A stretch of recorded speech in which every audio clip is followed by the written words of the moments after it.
Alors, voici un premier exemple d'utilisation d'un tableau de variation dans lequel on nous demande d'étudier les intervalles de croissance et de décroissance de la fonction et de rechercher les extrémums de la fonction. La fonction, c'est la fonction f de x égale à 2x3 plus 9x2 moins 10. Donc, d'emblée, cette fonction, on ne connaît pas son allure. Okay?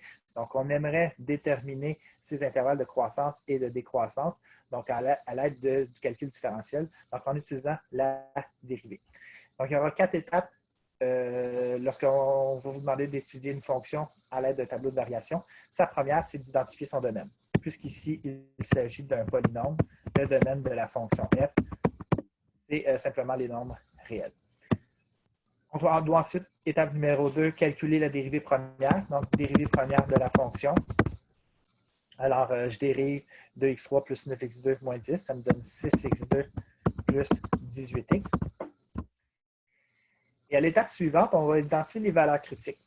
Ça va nécessiter qu'on prenne l'équation, qu'on la mette égale à 0.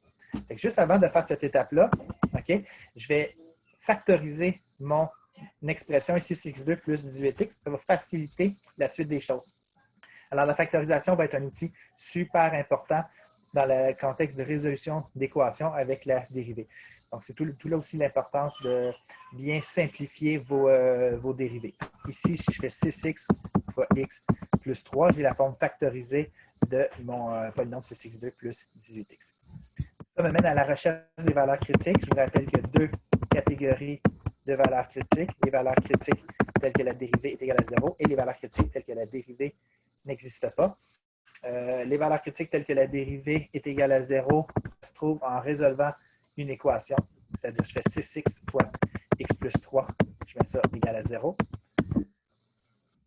J'utilise ensuite la règle du produit nul, donc 6x est égal à 0 ou x plus 3 égale à 0. Je trouve x égale à 0, première valeur critique, et x égale à moins 3, deuxième valeur critique.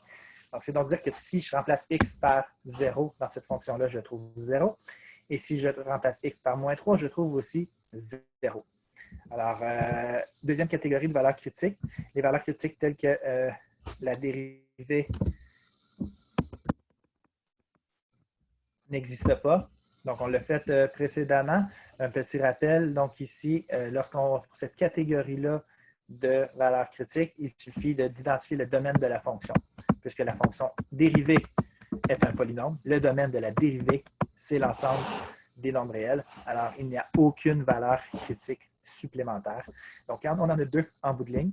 Okay? Alors, on va mettre ça dans un tableau de variation. Alors, je vais me créer un tableau. Ça sera un tableau de 4 colonnes, 4 lignes par 8 colonnes. Comme ceci.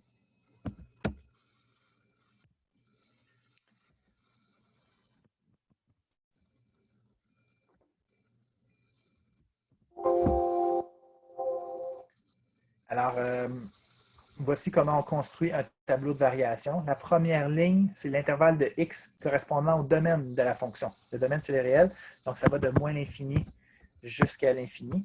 Pourquoi est-ce que j'ai mis 8 colonnes ici? C'est parce que j'ai deux valeurs critiques. Donc, en passant de moins l'infini à plus l'infini, je vais croiser d'abord la valeur critique moins 3 et ensuite la valeur critique x égale 0. On a des colonnes ici d'intervalles correspondant à l'intervalle ici entre moins l'infini et moins 3, ici entre moins 3 et 0, et ici entre 0 et l'infini. Donc, on ne va pas prendre la peine d'écrire leur signification, mais il faut bien comprendre qu'une colonne sur deux est une colonne d'intervalle. Dans la colonne titre ici, on va étudier le signe de la dérivée, l'effet sur la variation de la fonction, et ici, dans une ligne allure, on va émettre tous les éléments qui seront la conclusion de notre étude.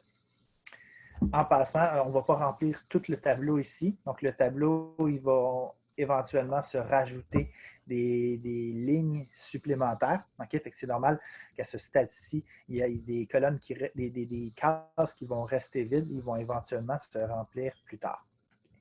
Alors, comment on remplit le tableau de variation? Donc, j'ai fait ma ligne titre et j'ai fait ma colonne titre. Et je dois maintenant remplir ma ligne dérivée. Pour ce faire, j'ai besoin de ma fonction dérivée, que je vais retranscrire ici, c'est 6x fois x plus 3. Je dois étudier le signe de cette fonction-là sur l'intervalle de moins l'infini à l'infini. Donc, d'abord, qu'est-ce qui se passe en moins 3 et en 0? Bien, ce sont des valeurs critiques telles que la dérivée est égale à 0. Donc, lorsque x vaut moins 3, la dérivée vaut 0. Donc, c'est ce qu'on est en train de dire ici dans le tableau de variation. Ensuite, une colonne sur 2 est une colonne d'intervalle. Alors ici, je vais étudier le signe de la dérivée sur l'intervalle de moins l'infini à moins 3. Alors, pour ce faire, qu'est-ce que je dois faire? Je dois prendre une valeur arbitraire que vous choisissez de moins l'infini à moins 3. Ça pourrait être, par exemple, moins 4. Alors, si vous choisissez x égale moins 4, puis vous la pluguez dans la fonction ici, on va avoir 6 fois moins 4, moins 24, moins 4 plus 3, moins 1, moins 24 fois moins 1 donne plus 24, alors le résultat est positif. Le fait d'utiliser la forme factorisée est assez intéressant parce qu'on peut utiliser les lois des signes et ne pas s'attarder au nombre, mais uniquement aux signes.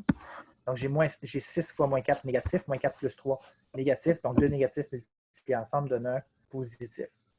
Faisons la même chose avec une valeur entre moins 3 et 0, ça pourrait être moins 1. Moins 1 fois 6, moins 6 négatif, moins 1 plus 3, 2 positif, négatif fois positif, ça me donne un négatif. Prenons ensuite une valeur plus grande que 0, donc positif, comme par exemple ça pourrait être 2. 2 fois 6, 12, positif, 2 plus 3, 5, positif, positif fois positif donne positif. Donc la forme factorisée est super intéressante ici, donc à utiliser le plus souvent possible. Cette ligne-là, on va la remplir à l'aide des théorèmes qu'on s'est définis précédemment, okay, qui nous dit que si la dérivée est positive, alors la fonction sera croissante, et que si la dérivée est négative, la fonction sera décroissante. Donc, on a ici une fonction qui est croissante, ensuite décroissante, et ensuite croissante. Qu'est-ce qu'on va mettre ici? Bien, on va mettre les valeurs de y, telles que x vaut moins 3. Donc, si je calcule f de moins 3, si je calcule f' de moins 3, ça me donnerait 0. Ça, je l'ai déjà défini précédemment. Donc, c'est 2 fois moins 3 à la 3